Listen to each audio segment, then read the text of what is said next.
Hinagpis ang sumalubong sa bagong taon ng isang mag-anak sa Quezon City. Ang 4 na taong gulang kasing supling ng mag-asawa, patay nang masagasaan ng motorsiklo sa tapat lang ng kanilang bahay. Nakatutok si Susan Enriquez. Ito ang masayang larawan ng 4 na taong gulang na si Britney Kate Hanyola noong bisperas ng bagong taon. Kwento ng amang si Romel. Siya ang pumili po niyan eh. Dati bili ako nito kasi susuot ko. Po, sabi ko, di ko pala alam na. Ngunit hindi na inabot ng bagong taon ng biktima.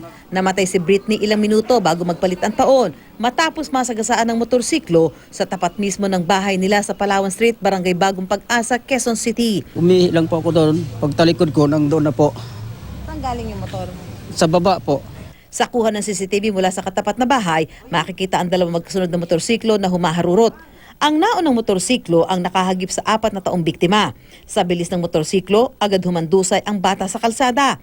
Arestado ang suspect na nakilalang si Ruel Eleguen, 21 taong gulang. Sa investigasyon ng pulisya, matindi ang tinamong pinsala ng bata na naging dahilan ng pagkamatay nito. According to his father, yung bituka niya medyo na na bugbog, nagkaroon ng sugat. Sa impila ng QCPD Traffic Sector 6, nagpang-abot ang magulang ng biktima at ang suspect. Abot-abot ang paghingi nito ng tawad sa pamilya ng biktima. Sorry po, hindi ko po talaga sinasadya yun. Hindi po lang pong may gusto nangyari, aksidente lang po talaga. Sobrang aksidente lang po talaga yun. Kahit hindi ko po talaga magagawa, manakit ng tao. Hindi po talaga.